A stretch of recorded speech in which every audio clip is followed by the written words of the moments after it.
Hello everyone, welcome back to my channel. So देखिए, ये है बुलेट स्टैंडर्ड 500 सीसी और इसके दोनों टायर निकाले जा चुके हैं। इसके रिम जो है वो पूरे डैमेज हो चुके हैं, वो रिप्लेस किया जाएगा और नए स्पोक सेट के साथ। सो देखिए, ये ओल्ड रिम है, ये फ्रंट टायर का है और अभी इसमें नया स्पोक सेट भी बिठाया जाएगा। सो रिम देखिए, ये पूरी तरह से डैमेज हो चुका है यहाँ पे और टेढ़ा भी हो चुका है। सो ऑब्वियसली मुंबई में रोड्स काफ़ी ख़राब है, सो जब हम स्पीड में खड्डे में से गुजरते हैं तो काफ़ी इम्पैक्ट होता है रिम पे।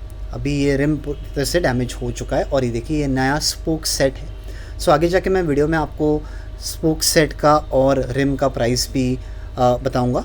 और ये देखिए, अभी आप ये जो देख रहे हैं ये नया रिम है। सो अभी हम टायर वाले के पास लेके जाएंगे। सो अंदरीश में हाईवे पे एक टायर वाला है, वहाँ पे पप्पू भाई करके एक बंदे हैं जो बहुत ही एक्यूरेटली और बहुत फास्ट काम करते हैं। और ये देखिए, ये वो शॉप है हाईवे पे।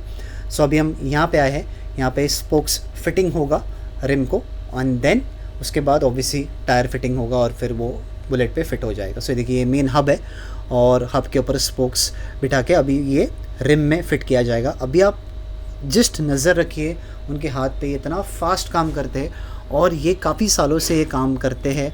और अभी स्पोक्स का काम काफ़ी कम हो चुका है बिकॉज़ जितनी भी अभी नई बुलेट आ रही है सब एलॉय व्हील्स वाली आ रही है और काफ़ी जो ओल्ड बुलेट्स भी है लोगों ने मॉडिफाई करके अभी एलॉय यूज़ करना चालू किया है। सो स्पोक्स वाले रेयरली यूज़ होते हैं, जिसके वजह से स्पोक्स का काम काफ़ी कम होता है। But yes, this guy is one of the most reliable ones. Okay, तो ये देखिए, सो अभी ये कितने फास्ट बिठा रहे हैं, आप जस्ट बराबर से देखिए। और उसके बाद ये अलाइनमेंट भी करेंगे रिम का अच्छे से मशीन पे। ओके, और सो अगर आप डायरेक्टली भी, अगर आपको कोई टायर चेंज करना है, आपकी बुलेट का स्पोक्स बैठाना है, कोई बाइक का भी अगर आपको स्पोक्स बैठाना है, नया रिम डालना है, तो आप डायरेक्टली इनके पास आ सकते हैं, ये अच्छे से आपको करके देंगे। और अगर आप बुलेट का आपको रिम चेंज करना है, स्पोक्स चेंज करना है और आप मनीष के थ्रू रिपेयर करवा रहे हैं, तो मनीष यहीं पे वो रिम भेजता है पूरा बनवा के लेने के लिए, यानी कि spokes fitting and rim fitting. So आप वैसे भी कर सकते हो। सो ये देखिए, ये अभी कितने फास्ट फिट होगा ये, मतलब मुझे तो लगा था कि स्पोक्स और ये फिट करने के लिए काफ़ी टाइम लगेगा, बट नहीं, ये देखिए, ये एकदम अभी तुरंत कर देंगे। सो अगर आपका रिम कभी डैमेज हो गया है या आउट हो चुका है और उस पर डेंट है तो ज़्यादा डिले नहीं कीजिए, बिकॉज इवेंचुअली क्या होगा, ग्रेजुअली वो और ज़्यादा ख़राब हो जाएगा। एंड रिम के साथ, टायर के साथ कोई भी बोलते हैं ना, कॉम्प्रोमाइज़ नहीं करना चाहिए, बिकॉज उसके ऊपर तो पूरी बुलेट चलती है, राइट। सो मतलब अगर टायर पूरे डैमेज है या रिम में कुछ भी प्रॉब्लम है तो काफ़ी प्रॉब्लम होगा, काफ़ी आउट चलेगा वो। सो बहुत ज़रूरी है आप तुरंत उस पर ध्यान दीजिए और कुछ भी प्रॉब्लम है तो तुरंत आप उसको रेक्टिफाई कीजिए। अभी ये जो बुलेट है, इसका दोनों रिम इतने हद तक डैमेज हो चुका है कि अभी वो यूज़ करना पॉसिबल नहीं था। सो बुलेट काफ़ी आउट चलती थी और कितना भी अलाइनमेंट अगर आप करेंगे तो भी वो आउट होता था, बिकॉज रिम में ऑलरेडी डैमेज था, डेंट आया हुआ था। सो देखिए, ये फिटिंग अभी फटाफट हो रही है। ये फिटिंग होने के बाद फिर अलाइनमेंट भी हम आपको दिखाएंगे, जो अलाइनमेंट वो करेंगे वो, और उसके बाद फिर टायर फिट करके फिर वो फिट किया जाएगा। बट जैसे मैंने बताया कि अभी इसमें हब तो वही है, हब नया नहीं डाला गया है। अभी इसका स्पोक्स सेट और जो रिम है वही नया यूज़ किया गया है। सो जो रिम है वो अप्रॉक्सीमेटली 1600 से 1700 रुपये का है एंड जो इसका स्पोक सेट है वो 475 रुपीज़ का है। सो और ये ओरिजिनल बुलेट एक्सेसरी है। तो आई ऑलवेज सजेस्ट कि अगर आप कुछ भी पार्ट बुलेट का रिप्लेस करते हो, सो ओरिजिनल बुलेट एक्सेसरीज़ ही आप यूज़ करो। एंड स्पेशली अगर आप एलॉयज़ फिट कर रहे हो इस बुलेट पे या किसी भी बुलेट पे, तो आई सजेस्ट आप कंपनी से ही लो, बिकॉज़ मैंने काफ़ी वीडियोस देखे हैं जिसमें एलॉयज़ के वजह से एक्सीडेंट हुआ है, आफ्टर मार्केट एलॉयज़ जो बिठाए थे, नॉट इवन बाइक में बट गाड़ी में भी। सो क्योंकि उनकी जो क्वालिटी थी that was not very reliable, not very good. So I always suggest कि आप कंपनी का ही ओरिजिनल एक्सेसरीज़ लो। ओके, सो देखिए, अभी ऑलमोस्ट फिटिंग हो चुकी है स्पोक्स की, काफ़ी तुरंत किया इन्होंने।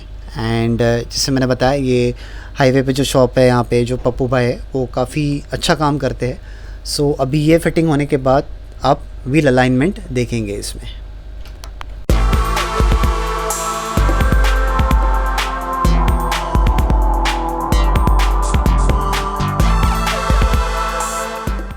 सो अभी ये होने के बाद, सो ऑलमोस्ट अभी रिम फिटिंग तो स्पोक्स के साथ हो चुकी है। सो अभी ये पूरा होने के बाद फिर जो अलाइनमेंट है वो काफ़ी ज़रूरी है, बिकॉज़ ये इतना स्पोक्स और ये रिम के साथ फिट करने के बाद अगर अलाइनमेंट नहीं की गई और ऐसे अगर आप फिट करेंगे तो काफ़ी प्रॉब्लम हो सकती है और वो हमेशा आउट ही रहेगा, बराबर नहीं चलेगा। सो ऑब्वियसली फिर वो बैलेंसिंग नहीं होगा। सो इसके लिए व्हील अलाइनमेंट बहुत ज़रूरी है। सी ऑलमोस्ट अभी ये फाइनल जो टाइट किया जा रहा था वो हो गया है और अभी ये देखिए अभी ये व्हील अलाइनमेंट कर रहे हैं। अभी नॉर्मली आपने शोरूम्स में देखा होगा, उनके सर्विस सेंटर में बड़ी बड़ी मशीन्स होती हैं जहाँ पे अलाइनमेंट चेक करते हैं, डिजिटली होता है, बट यहाँ पे ये मैन्युअली करते हैं and this guy is been doing it for a long long time. उनको काफ़ी अच्छा एक्सपीरियंस है और ये देखिए सो अभी ये अच्छी तरीके से अलाइनमेंट चेक कर रहे हैं जस्ट टू एंश्योर कि कोई प्रॉब्लम ना हो। एंड काफ़ी रिलायबल है ये, बिकॉज़ काफ़ी आई थिंक 2 या 2.5 साल पहले मेरी बुलेट का जब मैंने रिम चेंज किया था, नया बिठाया था और तभी स्पोक सेट भी नया बिठाया था, तो इन्हीं से, ये जो पप्पू भाई आप देख सकते, इन्हीं से पूरा रिम और स्पोक्स फिट किया गया था और उन्होंने ही अलाइनमेंट की थी। और अभी ऑलमोस्ट मेरे को 2.5 साल हो गए, 2-2.5 साल हो गए, मेरे को कोई प्रॉब्लम नहीं है अलाइनमेंट में। सो काफ़ी परफेक्ट काम होता है इनका एंड बहुत ही अच्छे से काम करते हैं ये।